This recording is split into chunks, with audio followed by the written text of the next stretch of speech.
Fala galera, beleza? Aqui é o Maurício, vamos dar uma olhada então no que o mercado pode estar reservando pra gente. Se você puder já deixar o seu like para eu saber que você gosta desse tipo de vídeo, para as análises que possam te ajudar aqui, de repente identificar algum setup, já deixa o like aí, porque isso me ajuda muito aqui no canal. Se você tiver qualquer dúvida também, pode deixar aí nos comentários, beleza? Vamos lá, então o nosso índice, né, ele veio e se segurou aqui no que eu chamo da nossa zona de compra, rejeitou, subiu aqui, bateu nessa pequena resistência e agora está voltando a cair. No momento ele ainda não conseguiu perder e fechar abaixo dessa zona aqui, tá? Essa zona é da máxima desse candle até o fechamento dele aqui embaixo, então tem um espacinho aí. Beleza? Então a gente precisa ver aí o que mais pode estar acontecendo. A primeira coisa que você precisa fazer com o índice nesse momento é já tentar traçar algum possível canal para entender qual é a média de amplitude que o preço pode fazer dentro dessa zona. E aí, depois disso, você começa a buscar então alguns pontos onde o mercado pode encontrar suportes ou resistências. Então isso daqui é um ponto que é interessante. Aqui é mais um ponto interessante, ó, toda essa zona aqui, tá vendo? O preço vem aqui, rejeita, rejeita. E aí, quando ele chega aqui embaixo, a gente vê que ele usa essa zona como suporte, que seria mais ou menos essa zona de topo rompido aqui, tá? Então não é exato, mas tem todos esses pontos aí de suporte pelo caminho. E para cima não é muito difícil, né? A gente tem basicamente topo histórico e essa resistência aqui no meio. O dólar, então, finalmente resolveu voltar a tentar subir para fazer um possível pullback ou continuação de movimento de alta. Já tem meses e meses e meses que eu falei com vocês sobre um vídeo que estão falando de dólar a 4,80, dólar a 4,80, e eu pessoalmente eu não acredito nisso. Mas enquanto o gráfico estava mostrando para baixo, a gente tem que continuar apontando para baixo, certo? A gente segue o gráfico. Então, ele rompeu os 5, desceu, caiu, a gente tinha essa pequena linha de tendência acontecendo aqui. E aí, depois que o mercado faz o rompimento dessa zona aqui, ele subiu em linha reta, sem dar nem chance do gráfico parar, para você tentar comprar ele no gráfico diário e tá batendo aqui nas resistências que foram marcadas esses dias. Essa daqui foi furada como se não existisse, então ela já não é mais uma resistência tão importante, eu vou inclusive tirar ela daqui. E aí agora a gente tem mais esse nível, esse daqui, e esse nível que está aqui, ele pode ser tanto aqui quanto aqui, tá? Então é toda uma zona dentro dessa área aqui, que é muito importante que a gente entenda que o preço pode parar. Então vou deixar ela marcada dessa forma. E a partir do momento que ele chegar ali, a gente precisa começar a ver com que tem algum zigue-zague, um pivô para cima, para baixo, qualquer coisa acontecendo, porque até então, quando a gente tem movimentos em linha reta do mercado, você só consegue pegar esses movimentos se você estiver pegando um setup seguidor de tendência, como o 9.1, que tenta pegar logo o início da tendência mesmo para poder ir seguindo. Fora isso, não tem muito o que fazer, tá? Em termos de setup. Se você está fazendo análise técnica clássica, tá vendo o rompimento de padrões, etc, etc, aí já é outra história, mas em termos de setup, principalmente dos que tem aqui no canal, esse daqui, até então aqui não aconteceu nenhum, tá? Temos máximas acima das próximas, esse daqui tem um outside bar, que até é um possível setup, eu vou comentar sobre ele aqui rapidamente. Quando você vê um outside bar, o que é o outside bar? O outside bar é quando você tem uma mínima que é maior do que o anterior, e você tem uma máxima, aliás, uma mínima menor do que o anterior e uma máxima maior do que o anterior. Normalmente, esse outside bar, ele rompe na direção que ele fechou, então ele fechou para cima, e isso daria para a gente um movimento que seria, uma vez a amplitude desse que andou para cima, ficaria mais ou menos aqui. Tá? Então estou usando aqui só para poder ilustrar, só para caso você veja esse movimento, você tenha a possibilidade de operar ele. Aconteceu aqui um outside bar também e falhou, então ele não é 100%, tá bom? E aí ele obviamente teria que romper no candle seguinte, esse daqui não rompe no candle seguinte. Deixa eu ver aqui, a gente teve algum outro outside bar? Teve aqui e ele não rompeu também, tá? Então isso aqui é muito importante. Viu um outside bar, o rompimento tem que ser no candle absolutamente seguinte. E por price action, um fechamento acima dessa linha aqui poderia gerar uma pequena oportunidade de compra muito arriscada e totalmente não recomendada, beleza? Então, dólar, por enquanto, se movendo em direção aos 5,30, 5,40 mais ou menos, para depois decidir o que ele vai fazer, se ele vai continuar a movimentação de baixa ou de alta.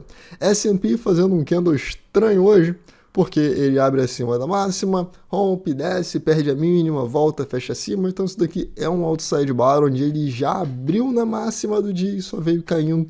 E aí não tem muito que analisar em relação a esse candle. Você tem que olhar simplesmente todo o contexto e pode utilizar, por exemplo, deixa eu pegar aqui um movimento mais recente, como esse daqui, mais ou menos isso daqui, para entender essa possível rejeição, tá? Então essa rejeição pode ter sido um simples bull trap para trazer o preço aqui na região dos 50% desse canal ou no fundo para tentar voltar a subir. A dominância do Bitcoin segue caindo, então a gente está respeitando ainda esse canalzinho aqui.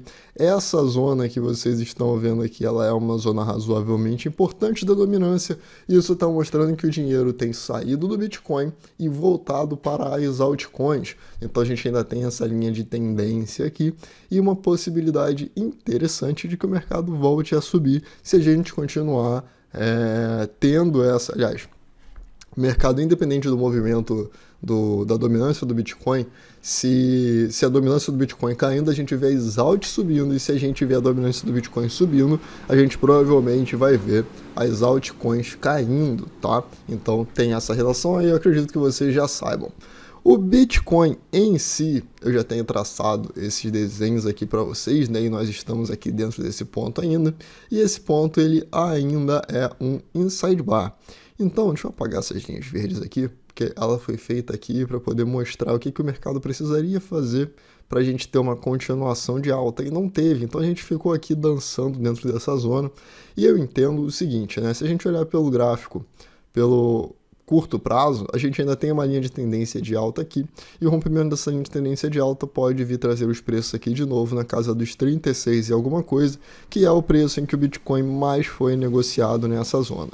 No momento, tudo isso daqui ainda está confuso, porque isso daqui é um padrão de consolidação, certo?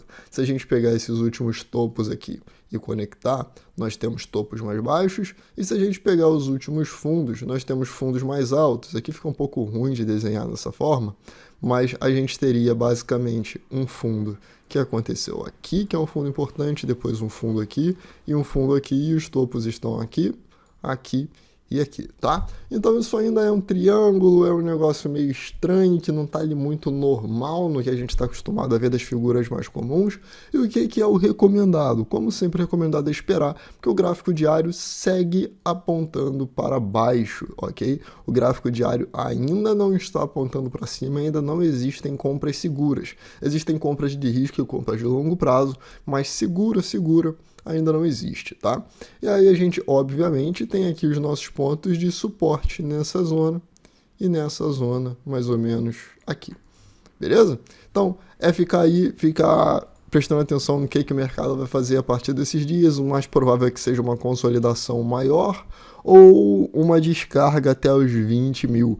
Ethereum, então está fazendo um movimento muito mais bonito, porque ele chegou na nossa zona de compra, rompeu, subiu com vontade, veio, tentou cair, bateu em cima do pivôzinho aqui e já voltou a subir de novo, rompeu a linha de tendência, fez um pullback de um candle, one bar pullback, lembro desse nome porque ele pode te dar muitas entradas. E aí hoje já está fechando com um candle positivo até o momento, mostrando para a gente que nós podemos ver o Ethereum novamente a 2.775 como uma das primeiras possíveis resistências. Depois disso, as próximas começam a ficar um pouco mais para cima, aqui mais ou menos perto do 3575, 3709, algo por aí, tá? Então, por enquanto, é isso. Todas as nossas linhas de tendência de baixa do Ethereum meio que já foram rompidas, né? Seria essa daqui, que é de mais longo prazo. Todo o resto é horizontal, e não adianta eu tentar traçar ela aqui agora, porque isso aqui está se formando, senão a gente vai ficar subindo essa linha aqui eternamente, e aí nunca vai ter um ponto de entrada. Inclusive, esse setup que está aparecendo aqui, isso daqui pode ser considerado como 1, 2, 3, fundo mais baixo, fundo mais alto, e isso daria para a gente a possibilidade de uma entrada com um alvo buscando aqui 2582 ou 2726. Litecoin segue bem lateral, bem paradão. Isso aqui pode até ser interessante porque ele está deixando para a gente bem claro que nós estamos fazendo um retângulo dentro dessa zona. É mais ou menos isso daqui que está acontecendo. E aí, com isso, a gente entende que o movimento com fechamento acima pode levar os preços para cima e o movimento com fechamento abaixo traz os preços para baixo. É bem óbvio, inclusive. E aí a gente tem, então, essa zona aqui como uma zona de resistência, tá bom? Então isso aqui é uma zona muito importante de resistência. E aqui embaixo a gente tem uma zona que é bastante importante de suporte também. Lembrando que o preço ele pode vir chegar nessa zona aqui e tentar fazer uma possível reversão, só que uma reversão nesse nível aqui faz com que essa zona seja uma resistência mais interessante de venda do que de compra, se as moedas continuarem caindo. BNB, então, segue tentando fazer um movimentinho de alta, tentando fechar acima dessa zona de resistência aqui para virar um suporte. E a gente precisa ver o que vai acontecer nos próximos dias. Cake, para os cakeeiros de plantão, tá com um movimento bem mais bonito, inclusive, do que o da BNB, voltando para casa dos 15 dólares. Só que não dá para esquecer que, durante esse período aqui, o preço mais negociado foi aqui na casa dos 16 dólares e alguma coisa.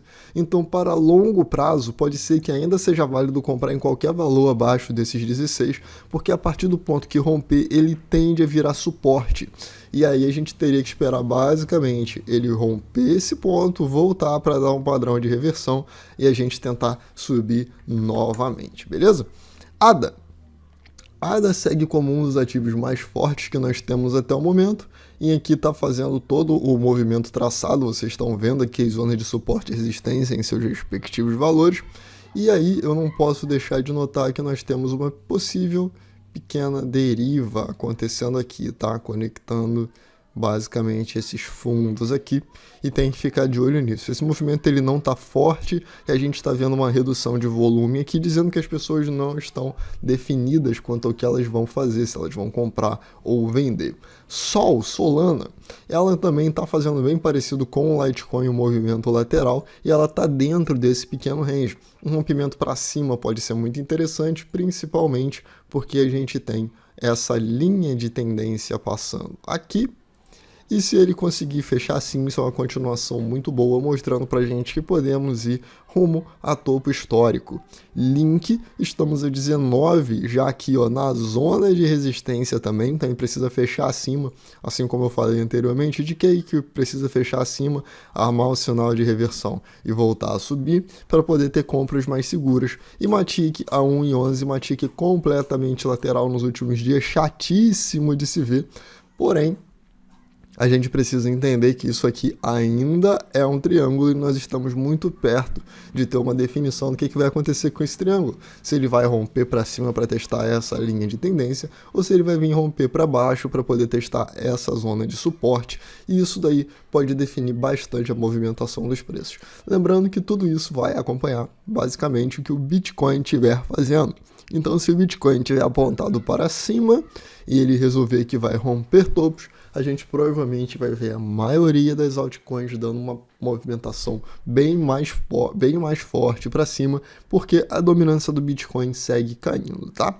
Então, se ela realmente cair e perder essa linha de tendência aqui, as alts tendem a subir muito mais forte, e moedas como a Cake, o OneInt, etc., que servem para você fazer stake e coisas do tipo, elas podem se valorizar e ser uma oportunidade muito interessante para ganhos exponenciais. É isso, eu vou ficando por aqui, espero que você tenha gostado. Se puder, já deixa seu like, comenta e compartilha esse vídeo com outras pessoas. E eu vejo você no próximo vídeo, valeu!